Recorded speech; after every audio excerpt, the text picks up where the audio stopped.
ቅዱሳን ከመጽሐፍ ቅዱስ ቤተሰብ ምን እንማራለን በሚል ርዕስ ረጅም ጊዜ አብረን እንማማራለን። እግዚአብሔር አምላክ ደግሞ ያስተምረናል። ለትምህርታችን ከተጻፉ ቤተሰቦች ውስጥ ደግሞ ብዙ ቁም ነገር እናገኛለን። ለዛሬ ከአቢግያና ከናባል ቤተሰብ የምንማረው በጣም ሰፊ ትምህርት አለ። ግን አጠር አድርጌ ያቀርብላችኋለሁኝ። ናባልና አቢግያ አብረው ሲኖሩ አቢግያ እጅግ ባለታላቅ አይምሮና በጣም ቆንጆ ሴት እንደሆነች መጽሐፍ ቅዱስ በአንደኛ ሳሙኤል ምዕራፍ 25 ከቁጥር 1 ጀምሮ ስለሷ ይመሰክርልናል። እና አቢግያ ትልቅ አይምሮ እያላት በጣም ቆንጆም ደግሞ ሆና ሳለ አብራ የምትኖረው ናባል ደግሞ እንደ ስሙ ሰነፍ ነው እንዳለችው በጣም ሰነፍ፣ ጊዜን የማያውቅ ተሳዳቢ፣ ደግሞ ሰካራም እንደሆነ መጽሐፍ ቅዱስ ይናገራል። የሚሰክር ሰው እንደሆነ እና እነኚህ ሁለቱ ሰዎች በምንም አይነት ባህሪያቸው አይገናኝም።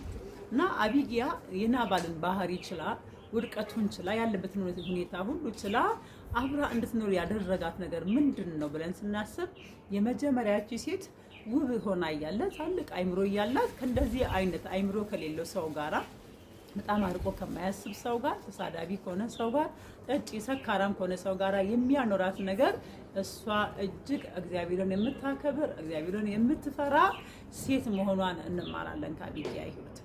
እና ትዳሯን ያስቀጠለችበትን ጥበብ በጣም ነው የሚገርመኝ። ዳዊት ከናባል በግ እንደሚሸልት በሰማ ጊዜ የራሱን ወታደሮች ወደ ናባል ላከና በግ እንደሚሸልት ሰምቻለሁና ሞገስን በፊት አግኝቼ ቢሆን መልካምነትን ቸርነትን እንዲያደርግለት ዳዊት በሚለምንበት ጊዜ ናባል የመለሰው መልስ ዳዊት ማን ነው? እሴይስ ማን ነው? የእሴይ ልጅ ማን ነው ብሎ ዳዊትን የሰደበበትን ስድብ ማየት እንችላለን በዛ መጽሐፍ ቅዱስ ክፍል ላይ። ነገር ግን ያንን ዳዊት በሰማ ጊዜ ተናዶ 400 ሰራዊቶችን ይዞ የወንድ የተባለውን ሁሉ ሊያጠፋ ወደ ናባል ቤት በሚጓዝበት ጊዜ አንዱ የናባል አገልጋይ ለአቢግያ ይነግራታል። አቢግያ ይህን በሰማች ጊዜ ተነሳች። በጣም ጊዜ የምታውቅ ሴት ናት እና ዳዊት ልክ መንገድ ላይ ቤቱን ሊያጠቃ የመጣ እያለ እሷ ደግሞ ከዚህ ለዳዊት የሚያስፈልገውን ብዙ ነገር በአህዮቿ ላይ ጭና ወደ ዳዊት ስትሄድ እንመለከታለን። ይቺ ሴት በጣም አስተዋይና ድንቅ ሴት ናት።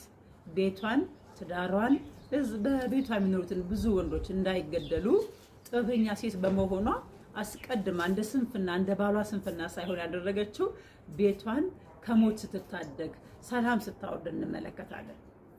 ምክንያቱም ትዳሯን አምና ገብታበታለች፣ ተቀበለዋለች እና በባሏ ምክንያት በስንፍናዋ ምክንያት የሚመጣውን ሪስክ ላለመቀበል ዋጋ ላለመክፈል የሄደችበት ርቀት በጣም እጅግ የምንማርበት ነው። ሁላችሁም ከአቢግያ ሕይወት ብዙ እንደምትማሩ አምናለሁኝ። ከአቢግያ ሕይወት አንደኛ የምንማረው ነገር ጊዜን ታውቃለች። በጣም ጠንቅቃ ታውቃለች ጊዜውን።